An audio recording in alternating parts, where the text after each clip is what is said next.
नमस्कार दोस्तों, स्वागत है आपका मेरे इस एजुकेशनल चैनल मैथ ट्यूटोरियल में। Teaching exam, BEd, DElEd, CDPO, KVS, NVS, TET आदि की तैयारी कर रहे हैं हर साथी के लिए आज के विषय बहुत ही खास होने वाला है। आज हम बात करेंगे चाइल्ड डेवलपमेंट एंड पेडागोजी के फर्स्ट चैप्टर वृद्धि और विकास यानी कि ग्रोथ एंड डेवलपमेंट के बारे में। तो चलिए समझते हैं चाइल्ड डेवलपमेंट एंड पेडागोजी का हर चैप्टर एक आसान भाषा में। शुरू करते हैं इसके पहले चैप्टर ग्रोथ एंड डेवलपमेंट से। सबसे पहले हमें यह समझना होगा कि ग्रोथ और डेवलपमेंट दोनों सेम चीज नहीं है। जब हम ग्रोथ की बात करते हैं तो हमारा मतलब बॉडी के उन चेंजेस से होता है जिन्हें हम क्वांटिटी में मेजर कर सकते हैं, जैसे बच्चों की हाइट बढ़ना, उनका वेट बढ़ना या बॉडी स्ट्रक्चर में चेंज लाना। आप इंच टेप या वेइंग मशीन से इसे इजीली मेजर कर सकते हैं, लेकिन एक रियलिटी ये भी है कि ग्रोथ लाइफ लॉन्ग नहीं चलती। जैसे ही हम मैच्योरिटी यानी परिपक्वता तक पहुंचते हैं, हमारी ग्रोथ रुक जाती है। अब जरा डेवलपमेंट के बारे में जानते हैं। यह एक बहुत ही ब्रॉड और सिस्टमेटिक प्रोसेस है जो इंसान को डिपेंडेंसी यानी दूसरों पर निर्भर रहने से लेकर इंडिपेंडेंट बनने तक का जर्नी तय कराती है। यह जर्नी लाइफ लॉन्ग चलती है, या यूं कहे कि यह जन्म से पहले यानी माँ के गर्भ वंब से ही स्टार्ट हो जाती है और मृत्यु यानी टॉम्ब यानी कब्र तक कंटिन्यूअसली चलती रहती है। डेवलपमेंट में केवल फिजिकल चेंजेस ही नहीं, बल्कि हमारा वे ऑफ थिंकिंग, हमारी फीलिंग्स और सोशल बिहेवियर सब कुछ इंक्लूड होता है।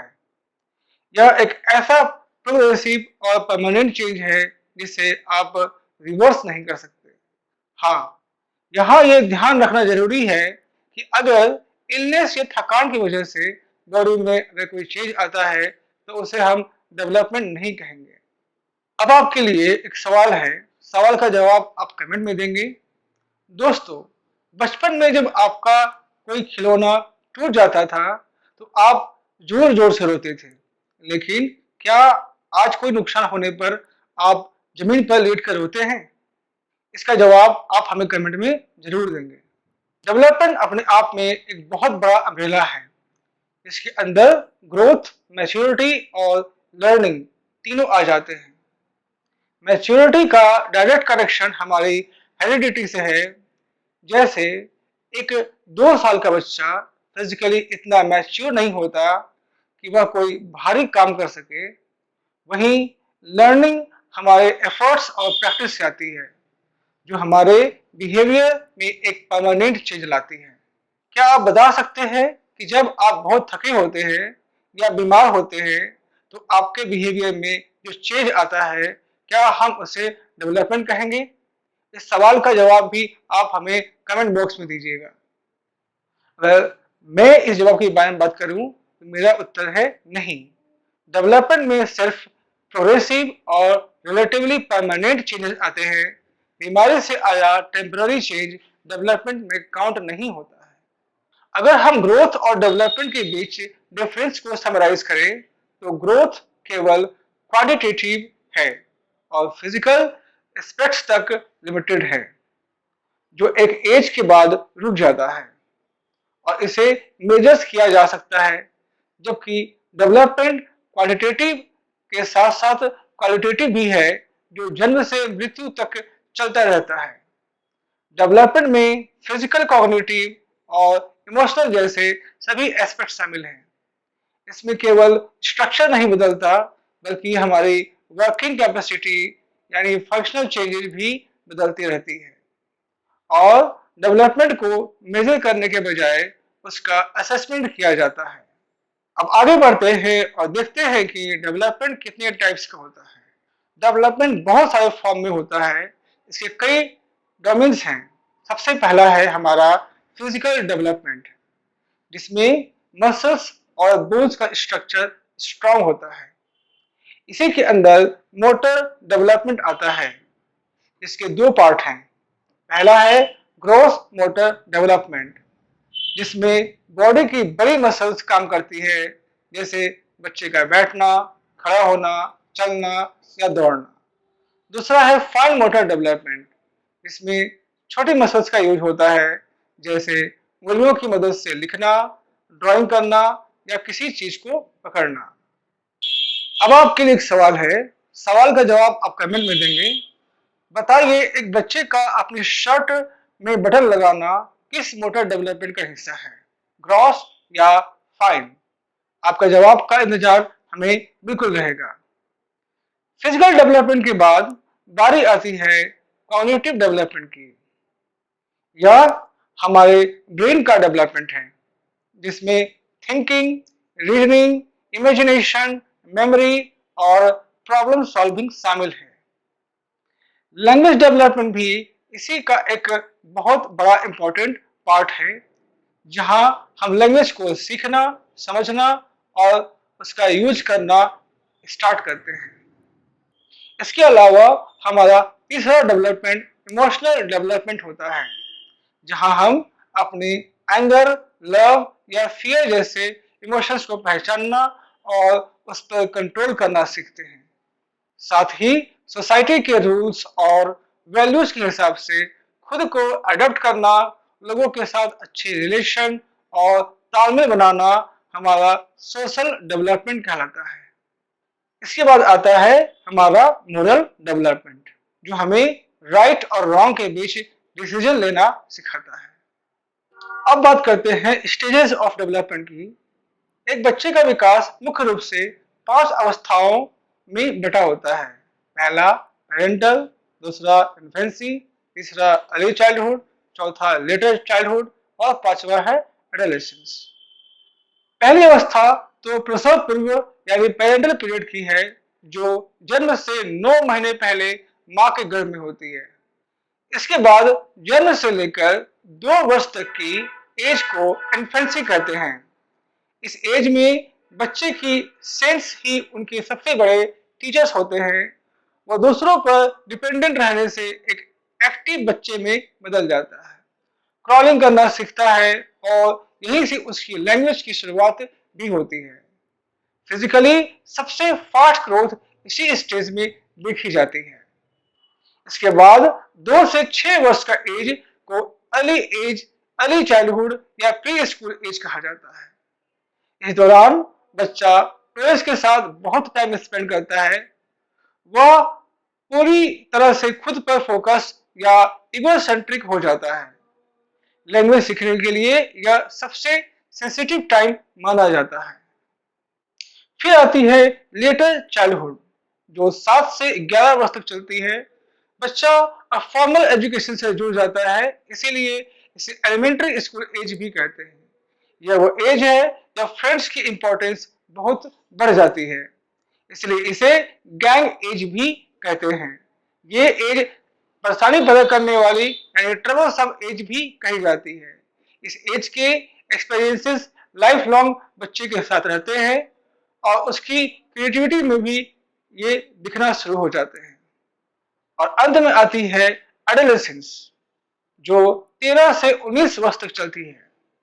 साइकोलॉजिस्ट स्टैनली हॉल ने इसे स्ट्रेस एंड स्टॉर्म की अवस्था कहा है। यह इंसान का लाइफ का सबसे क्रिटिकल स्टेज होता है, जहां वह बच्चा से एक एडल्ट में बदल रहा होता है। इसे आइडेंटिटी क्राइसिस भी कहते हैं। इस दौरान बॉडी और सोसाइटी में इतने चेंजेस होते हैं कि अक्सर टीनेजर्स को एडजस्ट करने में प्रॉब्लम होती है और वो कभी कभी एग्रेसिव भी हो जाते हैं। लेकिन इसी टाइम उनकी थिंकिंग बहुत अधिक लॉजिकल और एब्स्ट्रैक्ट हो जाती है। अब एक और सवाल आपके लिए, इस उम्र में दोस्तों की अहमियत बहुत बढ़ जाती है। क्या आप बता सकते हैं कि इस वजह से इस अवस्था को क्या कहा जाता है? इसका जवाब आप हमें कमेंट बॉक्स में जरूर दीजिएगा। यह पूरा डेवलपमेंट प्रोसेस कोई संयोग नहीं है, यह प्रकृति के कुछ तय सिद्धांतों यानी प्रिंसिपल ऑफ डेवलपमेंट पर काम करता है। इसीलिए अब हम प्रिंसिपल ऑफ डेवलपमेंट की बात करेंगे। विकास का पहला नियम है निरंतरता यानी प्रिंसिपल ऑफ कंटिन्यूटी। यह एक सेल से शुरू होकर जीवन भर बिना रुके चलते रहता है। दूसरा नियम है principle of general to specific. यह नियम कहता है कि बच्चा हमेशा सामान्य से विशिष्ट यानी जनरल टू स्पेसिफिक की ओर बढ़ता है। जैसे एक नवजात शिशु रोते समय पूरा शरीर हिलाता है, लेकिन बड़ा होने पर वो केवल अपनी आंखें और चेहरों का इस्तेमाल करता है। तीसरा महत्वपूर्ण नियम है व्यक्तिगत भिन्नता यानी प्रिंसिपल ऑफ इंडिविजुअल डिफरेंसेस। इसमें कोई भी दो बच्चे एक जैसे नहीं होते, यहाँ तक कि जुड़वा बच्चों में भी उनके जीन्स, खान-पान और माहौल के कारण अंतर पाया जाता है। चौथा है यूनिफॉर्म पैटर्न। भले ही हर बच्चे की विकास की स्पीड अलग-अलग हो, लेकिन उसका पैटर्न एक समान होता है। दुनिया के हर बच्चे के पहले दूध के दांत ही टूटते हैं। गर्भ में पहले सीढ़ी बनता है और फिर नीचे का शरीर। इसी तरह विकास की दिशा भी तय होती है। इसीलिए पांचवा है प्रिंसिपल ऑफ डायरेक्शन। यह दिशा दो तरह की होती है। एक है सिफेलोकॉर्डल पैटर्न, जिसमें विकास सिर से पैर की तरफ जाता है, और दूसरी है प्रॉक्सिमोडिस्टल पैटर्न, इसमें विकास शरीर के केंद्र से बाहर की ओर होता है। यानी पहले रीढ़ की हड्डी विकसित होती है और बाद में बाहरी अंगों पर कंट्रोल आता है। उदाहरण के लिए बच्चा पहले सिर संभालना सीखता है और बाद में चलना। इसी को कहते हैं सिफेलोकॉर्डल प्रिंसिपल। डेवलपमेंट में प्रिंसिपल ऑफ इंटीग्रेशन का रूल भी काम आता है, जहां बच्चा अपनी बॉडी से अलग अलग पार्ट्स को एक साथ मिलाकर काम करना सीखता है। इसके अलावा डेवलपमेंट के सभी एस्पेक्ट्स, चाहे वो फिजिकल हो या मेंटल, एक दूसरे से डीपली इंटर रिलेटेड होते हैं। इसे हम प्रिंसिपल ऑफ इंटर रिलेशन कहते हैं। अगला है परिपक्वता और अधिनियम का सिद्धांत यानी principle of maturation and learning. यह सिद्धांत हमें बताता है कि अगर बच्चा शारीरिक रूप से मैच्योर नहीं है तो हम उसे वो काम नहीं सिखा सकते जो हम उसे सिखाना चाहते हैं। एक बहुत ही इंटरेस्टिंग रूल है spiral versus linear development. Development कभी स्ट्रेट लाइन में नहीं चलता। एक बच्चा एक टाइम में आगे बढ़ता है, फिर उस डेवलपमेंट को कंसोलिडेट करने के लिए रुकता है या थोड़ा पीछे हटता है और फिर आगे बढ़ता है, बिल्कुल एक स्प्रिंग या स्पाइरल की तरह। अंत में डेवलपमेंट के इस पूरे सफर में दो चीजों का सबसे बड़ा रोल है, हेरिडिटी और एनवायरनमेंट।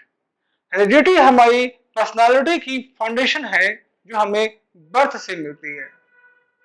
कंसेप्शन के टाइम पेरेंट्स के सेल मिलकर जाइगोट बनाते हैं।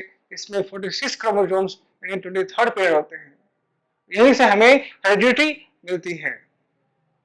वहीं एनवायरनमेंट में हमारे आसपास की हर वो चीज, फिजिकल, सोशल, कल्चरल, सारी चीजें शामिल होती हैं।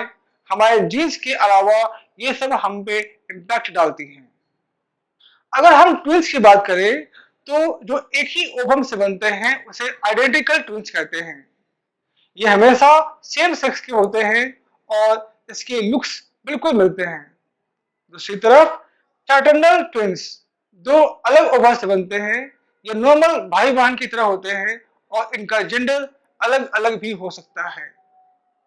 फेमस साइकोलॉजिस्ट वुडवर्थ ने एक बहुत शानदार बात कही है कि इंसान केवल अपनी हेरिडिटी या केवल एनवायरनमेंट का रिजल्ट नहीं है, बल्कि वो इन दोनों का प्रोडक्ट यानी गुणनफल है। यानी development equal to heredity into environment. मुझे उम्मीद है कि आज ग्रोथ एंड डेवलपमेंट का पूरा कंसेप्ट आपको एक कहानी की तरह समझ में आ गया होगा।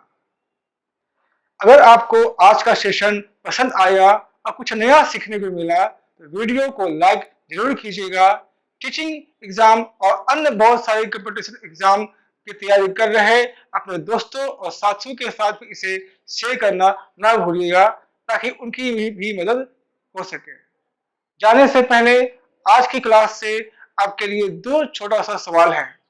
पहला सवाल, किशोरावस्था को तनाव और तूफान की अवस्था यानी stage of stress and storm किस मनोवैज्ञानिक ने कहा था? और दूसरा सवाल है, खिलौनों की आयु यानी टॉय एज किस अवस्था को कहा जाता है? अपना जवाब हमें कमेंट बॉक्स में जरूर लिखें, मुझे आपके सही जवाबों का इंतजार रहेगा। ऐसे ही हर मुश्किल टॉपिक का आसानी से और दिलचस्प तरीके से समझने के लिए मैथ ट्यूटोरियल्स को अभी सब्सक्राइब करें और बेल आइकन को जरूर दबाएं ताकि आपकी कोई भी क्लास मिस ना हो।